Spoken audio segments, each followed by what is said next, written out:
Guys, what's good? It's your boy Big Drizzlax. Thank you so much for joining me in another episode here at OGHQ. Wow, this little knife sure has stirred up a lot of thoughts, emotions, feelings, a lot of people for it, a lot of fire emojis in the comments, and then also there are other people that are saying, no way, I'm not buying that knife. It's just way too expensive. It costs too much money for what it is. So let's talk about some of these things. Personally, I've always been a huge fan of Benchmade, so I'm going to be getting this. And when I saw it a couple of years ago, I knew that I was going to be getting this. I didn't think it was going to be the price that it is, but what are you going to do? That's how the world works.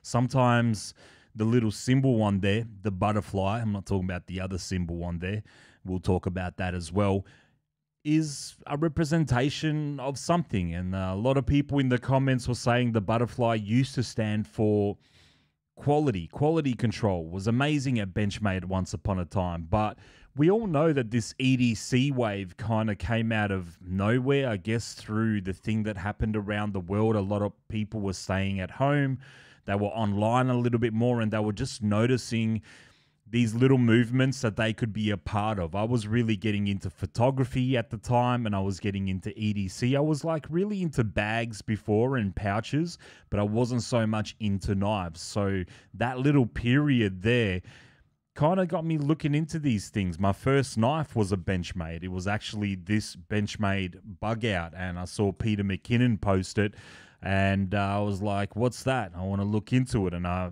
thought that this was expensive back then. This was like a $240, $50 knife in Australia, which is around 180 bucks American or whatever.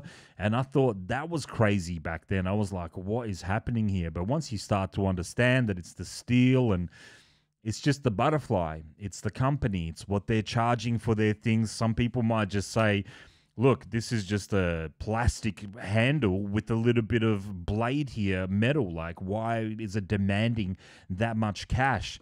The other Benchmade bug out that I got was the larger one, and this one here actually had some problems with the quality control, and I'm not the only person either. Someone on Instagram actually had a drama with the blade wobbling too much. He sent it back, they sent him a new one, and everything was kind of solved. For me, at the back, the screw, the T6 screw was frayed when I got it.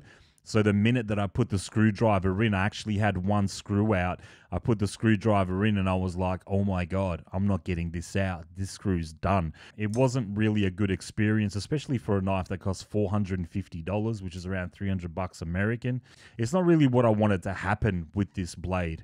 And the thing is I use all my knives, so I knew that it was going to get scuffed up and blah, blah, blah. So I guess, you know, the price is the price, and that's what the company's asking for. And if you don't want to get one, you don't want to get one. If you think that their quality control isn't good enough and you're kind of taking a gamble on buying one of their products, maybe you shouldn't get it. Or maybe you should go to a shop somewhere where they actually sell them and look over it. Getting a feel for some of these things and looking them over and holding them in our hands before you actually pull the trigger.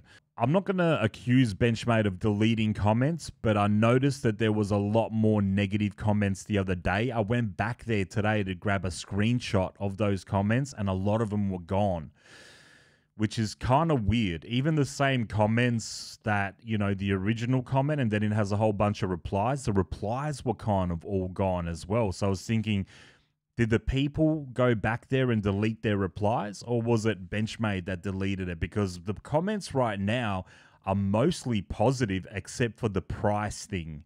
And that's a thing that you can kind of argue, well, price is price. But I feel like the quality control comments were mostly deleted. So I don't know what's going on there. I'm not trying to make any accusations. I'm just noticing that I wanted to grab some screen grabs so I could read them out on this video, but those comments weren't there anymore. So I've actually drawn this knife up on a piece of paper, so let's have a quick look at it. The funniest thing about this is that this Civivi Kiwi Plus is almost, it's like very similar to this knife, the Benchmade. You can see dips at the back. The blade is very similar. The only difference is that on the Benchmade, the blade is shorter, and on the Civivi, the blade is more proportionate to the handle. It's kind of trippy. I don't know. Did Civivi see the immunity and say, well, let's kind of make something similar at a budget price? I don't know. I wouldn't put it past Civivi. I think Civivi's doing great things. They just see something, they make it, they go with it, they put it out, and most people either love it or hate it. Mostly love it from what I've been seeing. We have the big bug out. The big bug out is a lot larger, of course, but the handle is actually pretty much the same. Just the blade seems to be about, I don't know, 3 centimeters, probably about an inch shorter. Let's put it next to the small bug. There we go. The blades are kind of similar, I'd say. And once again, the handle is a lot bigger. And lucky last, let's do the first production mini Osborne that I have. Also, the blade is a tiny little bit bigger and the handle is a lot smaller. So yeah, what they've done with this knife is basically they've got that handle for people with bigger hands. I think it'll suit me fine. And then the blade probably being a little bit smaller, because what they want to do is appeal to other states, I guess, like California, New York, and some other countries that don't like blades that are over 3 inches. Okay, so let's go through these comments real quick. Koos EDC said, at $270, do we get all 3? I assume he's talking about all 3 colors. Phil MW said, not unreasonable for M4 steel and the scales. SO Josh says, yeah, I was going to buy one, and then I saw $300. I'm good maybe if it was full size. So I guess there is a bit of a demand for a larger one. And then Steel EDC said, great looking knife, but far too small for me. Any plans for XL 3.5-inch blade version? There are other knives that are like at that 3.5-inch size. So maybe look into something else. Like it doesn't... Isn't it funny when like a maker releases something, everybody wants to put their little spin on it? Well, you can't. That's what it is. It is what it is. You either want it or you don't want it. So, hey, Oklahoma EDC, hands down the best looking Benchmade I've seen. I got to have one of these. Awesome design. And there was a lot of people talking about how great this thing looks, and they're just going to get one. They didn't care about the price. They loved the design. They wanted one, and that's exactly what they'll be getting. We have a huge comment here from Mindspin. The premium pricing is definitely turning off your customers. You got to realize there is so much competition in the market now with high quality knives, well under $200 using the Axis lock with premium handle materials and blade steel. Brand name doesn't justify the price. I don't know. I'd beg to differ actually, but hey. Nor does it justify the 15% max discount mandatory MAP pricing. I have no idea what that means. If somebody could explain it to me, please explain it to me. I've lost so much interest in Benchmade as a whole because of this Harley-Davidson-like, I love Harley-Davidson, Harley-Davidson-like strategy, making your products expensive for the sake of premium and exclusivity. I was excited about this knife more than any other 2023 product. It's a shame.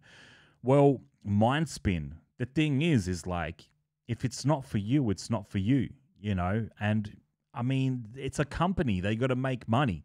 So I'm not trying to stick up for Benchmade. I also think it is a little bit expensive at $450 in Australia. Like, that's crazy, man. But at the same time, it's like either you want it or you don't want it. It's supply, demand, it's there, and if you don't want to get that, you can put the money towards something else, as simple as that. Now, there is a lot of competition out there, but the butterfly is the butterfly, and some people want the butterfly. You know what I'm saying? I mean, yeah, a lot of people saying pretty much the same thing. What do you guys think? I want to know in the comments. What are your thoughts on the Benchmade immunity? Putting the price aside, if we could do that just for a split second, what do you think about the knife?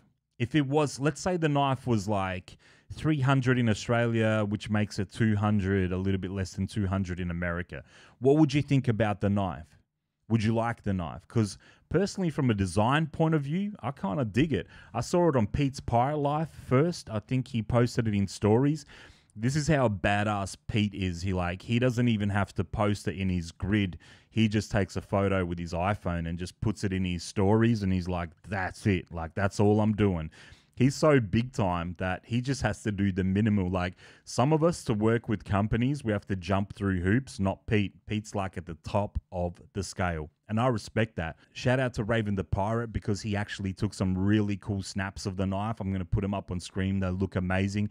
I feel like Benchmade, why are they sending these knives to influencers? I know that they're like knife channels and you're going to send them out to these people. But at the same time, it's like, you guys dropped this thing 2 years ago, over 2 years ago. We know what this looks like. Just put it out already so we can all get our hands on it. Like, the sites in Australia are still saying pre-order. So let's get it. Let's get them out into the community. I think it's time.